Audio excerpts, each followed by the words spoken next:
Assalamualaikum warahmatullahi wabarakatuh. Hari ini kita akan mempelajari materi mengenai demokrasi yang ada di Indonesia, yaitu demokrasi yang diterapkan pada awal kemerdekaan, yaitu demokrasi liberal dan demokrasi parlementer. Tapi sebelum itu, jangan lupa like, share, dan subscribe dulu ya.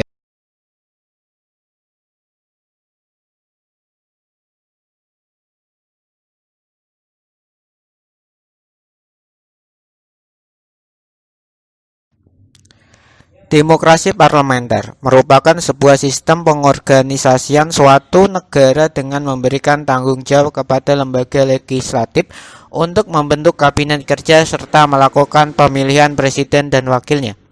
Di dalam upaya untuk menjalankan tugas-tugasnya, sistem pemerintahan ini melakukan hubungan kerjasama baik itu di dalam negeri ataupun di luar negeri.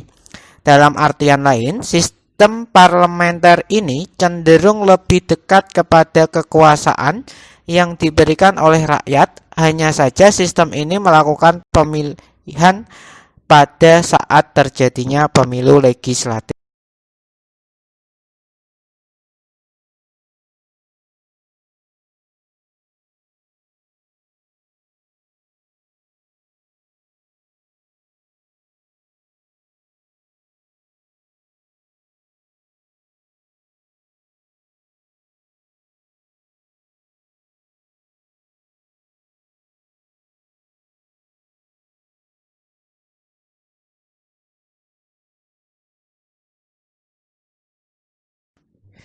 Ciri-ciri demokrasi parlementer di Indonesia.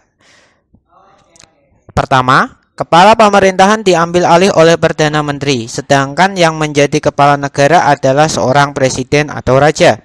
Kedua, kekuasaan eksekutif yang diberikan oleh presiden ditentukan oleh lembaga legislatif, sedangkan raja harus diseleksi berdasarkan dengan undang-undang. Ketiga, seorang perdana menteri mempunyai hak prerogatif untuk mengangkat atau memberhentikan para menteri yang menjadi pemimpin di departemen dan non-departemen. Keempat, para menteri hanya akan melakukan tanggung jawabnya kepada kekuasaan legislatif. Kelima, kekuasaan yang dimiliki oleh lembaga eksekutif bisa dijatuhkan oleh lembaga legislatif.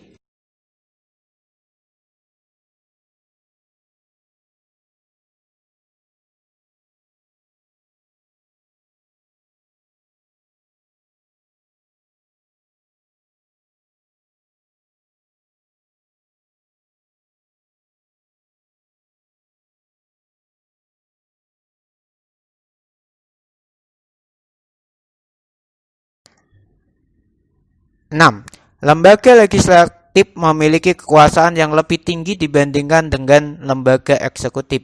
7. Terbentuknya beberapa kabinet yang terdiri dari anggota menteri dan perdana menteri berdasarkan dengan kekuatan yang terdapat pada parlemen. 8. Secara umum, partai politik yang memiliki kekuasaan paling besar akan memiliki peluang besar untuk menjadi perdana menteri. 9. Masa jabatan kabinet tidak ditentukan, meskipun mempunyai masa jabatan dalam kurun waktu tertentu atau sewaktu-waktu dapat dijatuhkan oleh mosi. 10. Kekuasaan yang dimiliki oleh eksekutif memiliki tanggung jawab terhadap kekuasaan yang dimiliki oleh legislatif.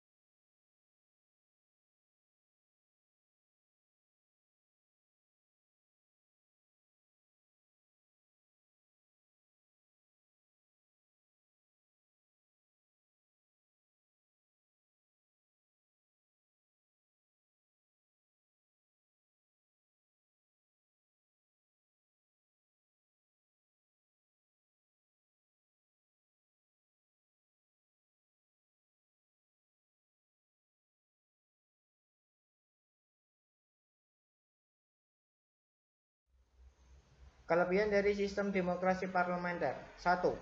Harmoni antara eksekutif dan legislatif. 2. Bertanggung jawab dan bersih. 3. Pemerintahan rakyat. 4. Pengambilan keputusan cepat. 5. Fleksibel. 6. Kondusif untuk integrasi nasional. 7. Nilai pendidikan. 8. Mengurangi beban kerja. 9. Menjamin kontinuitas dalam pemerintahan. 10. Loyalitas pada negara. 11. Kurang mungkin menjadi diktator.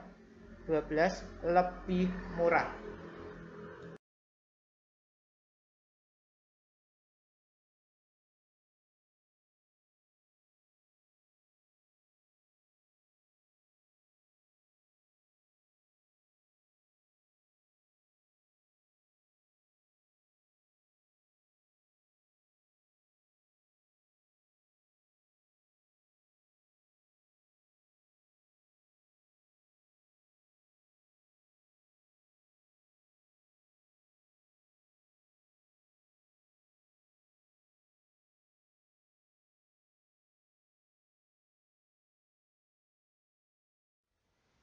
Kekurangan dari sistem demokrasi parlementer. 1. Lemahnya pemisahan kekuasaan. 2. Kabinet kediktatoran. 3. Kegagalan mengambil keputusan firm. 4. Keberpihakan. 5. Pemerintah oleh amatir. 6. Kontrol oleh birokrasi. 7. Mungkin hanyut dalam ketidakstabilan. 8. Kurangnya inisiatif pada bagian dari anggota parlemen.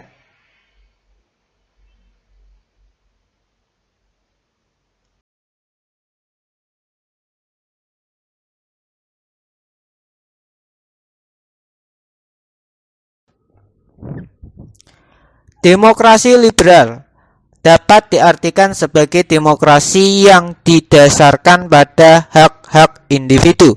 Setiap warga negara atau individu dapat menjadi pihak yang berkuasa dalam sistem demokrasi ini tanpa memandang dari suku atau agama mana individu tersebut berasal.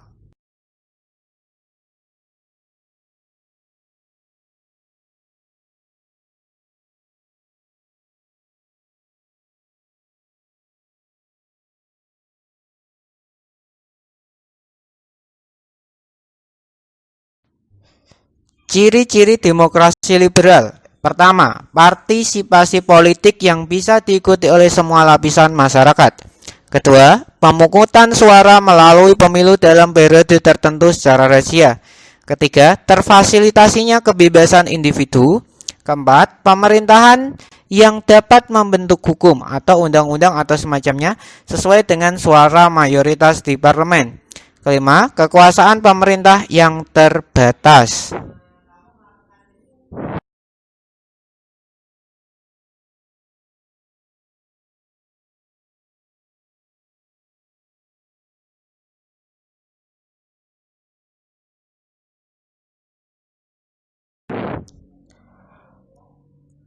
Tidak ada sistem yang sempurna. Ada kelebihan yang dimiliki suatu sistem dan dalam waktu bersamaan sistem tersebut juga mempunyai kekurangan. Demikian halnya dengan demokrasi liberal. Kelebihan dari sistem demokrasi liberal. 1. Perbedaan pandangan yang terjadi di tingkat akar rumput dapat terakomodir karena semua bisa membentuk partainya sendiri-sendiri. Kedua, kekuasaan pemerintah yang terbatas dan lebih mudah diawasi. Kekurangan dari sistem demokrasi liberal. Pertama, terlalu banyak partai tidak selalu berarti baik bagi iklim perpolitikan. Kedua, berkaca pada demokrasi liberal yang pernah diterapkan di Indonesia, partai dibikin lebih sibuk untuk mempertahankan kekuasaan sehingga kurang fokus untuk membuat kebijakan. Bagaimanapun juga, stabilitas adalah hal yang penting.